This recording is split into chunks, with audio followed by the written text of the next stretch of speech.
Ahok lalu kemudian menyinggung kembali soal seseorang yang pintar ngomong. Dia menilai seseorang yang pintar berbicara kini dianggap orang hebat. Jadi Ahok mengungkit sosok ini sebanyak 2 kali. Ahok menjelaskan tentang peran pejabat sebagai etalase.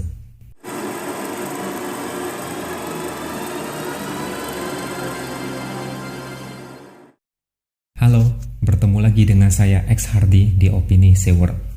Pada kesempatan kali ini saya akan sedikit membahas tentang Ahok. Pasti kalian sudah lumayan lama tidak mendengar kabar dari Ahok. Jadi langsung saja, pada hari Minggu kemarin dia sempat menghadiri acara reuni relawan Pilgub 2017 di Mall Cilandak Town Square. Jadi di sana ada cerita yang sedikit lucu terkait dengan sindiran terhadap seseorang.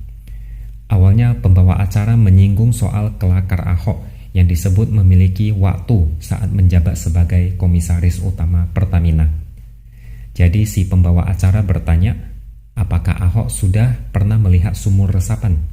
Ahok menjawab, tidak usah membahas politik, tidak usah bicara ke arah politik, tapi dia bilang dia bersyukur 5 tahun Tuhan izinkan kasih ke orang yang pintar ngomong untuk bekerja. Siapa orang yang pintar ngomong yang dia maksud? Dia juga cerita soal ditahannya dirinya di Makobrimob dan dia mengaku bersyukur lantaran bisa belajar menjadi seseorang yang bisa menerima keadaan. Ahok lalu kemudian menyinggung kembali soal seseorang yang pintar ngomong. Dia menilai seseorang yang pintar berbicara kini dianggap orang hebat. Jadi Ahok mengungkit sosok ini sebanyak 2 kali. Ahok menjelaskan tentang peran pejabat sebagai etalase. Lalu dia mengutip perkataan mantan Presiden Amerika Serikat, Abraham Lincoln. Dia bilang, jadi akhirnya kalau kita jadi pejabat, kita akan menjadi tontonan, jadi etalase yang mempertontonkan karakter sejati. Maka disebutkan oleh mantan Presiden Amerika, kalau mau menguji karakter seseorang, maka berilah dia kekuasaan, maka akan langsung ketahuan karakternya. Bayangkan gitu ya, kalau kemarin saya masih jadi gubernur, ini saya udah turun ini. Tapi yang pintar ngomong itu dikira orang hebat kan? Ini lebih berbahaya tahun 2024. Jadi akhirnya kalau kita jadi pejabat kan jadi tontonan kan? Jadi etalase mempertontonkan karakter sejati. Makanya sebenarnya Pak Ahok masih bisa menyindir seseorang, tapi harus hati-hati juga. Nanti buzzernya ngamuk dan mengkafir-kafirkan Ahok. Pendukungnya terkenal keras dan berani lakukan apapun. Apalagi saat ini buzzernya sudah terbentuk, bahkan sudah ada pelatihan di hotel. Kalau kalian lihat di medsos, mereka mulai nongol di mana-mana, menyebar kemana-mana, membela junjungannya dan mengcounter setiap hujatan. Mereka siap menerkam siapapun yang berusaha menyindir junjungannya. Ucapan Ahok ini saja diserang habis-habisan oleh buzzer yang kebakaran jenggot, seolah tidak terima junjungannya direndahkan seperti itu. Kita semua sudah tahu sindiran itu buat siapa. Jadi nggak usah malu-malu, sebut saja Gubernur Seiman yang didukung oleh gerombolan intoleran yang disebut sebagai biangnya politik identitas. Anda tanya kepada siapapun, pasti sosok itu akan mengerucut ke satu nama. Ahok memang tidak menyebut nama secara langsung, tapi kita semua sudah tahu siapa orang tersebut.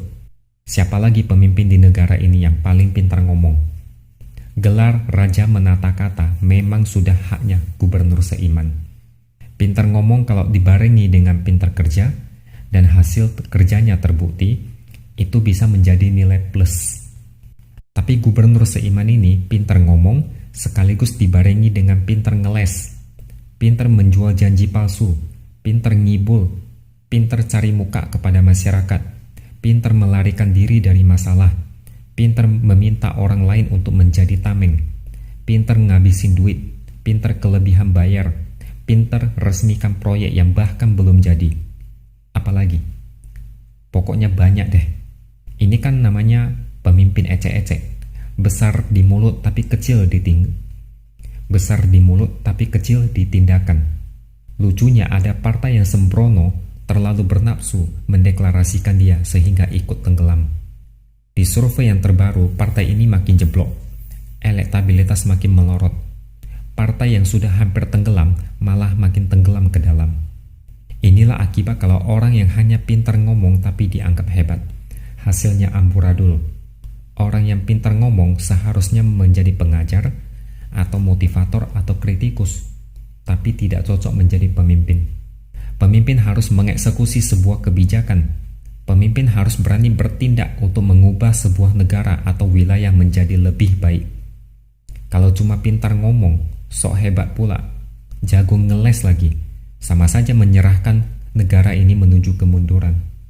Lihat aja Anies, apa kehebatan dia? Jago ngomong itu sudah pasti.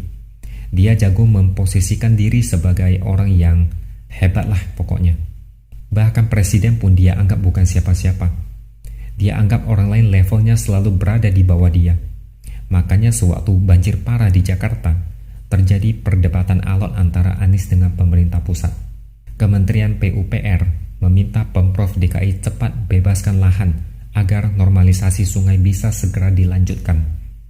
Tapi Anies ngotot mengatakan normalisasi sungai bukan solusi efektif kalau banjir dari daerah penyangga tidak diatasi.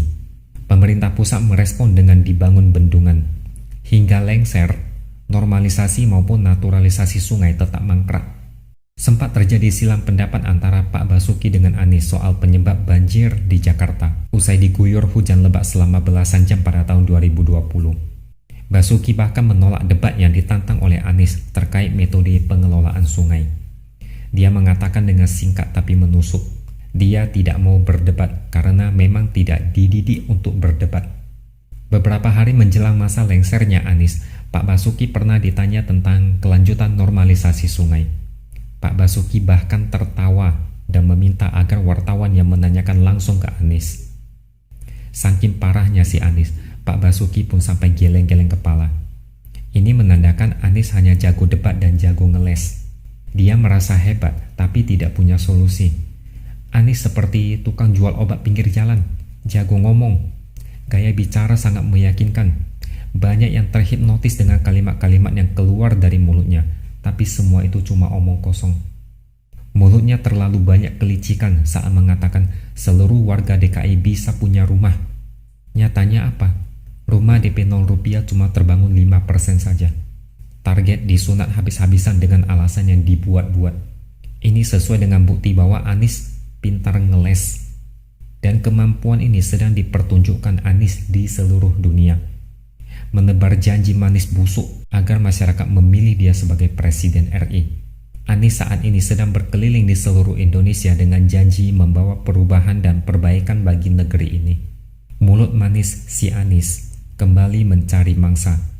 Kali ini bukan hanya warga Jakarta, tapi seluruh warga Indonesia. Dia sedang menjaring warga yang sekiranya bisa dijadikan korban, atau bahkan yang bisa dibodohi dengan janji manisnya.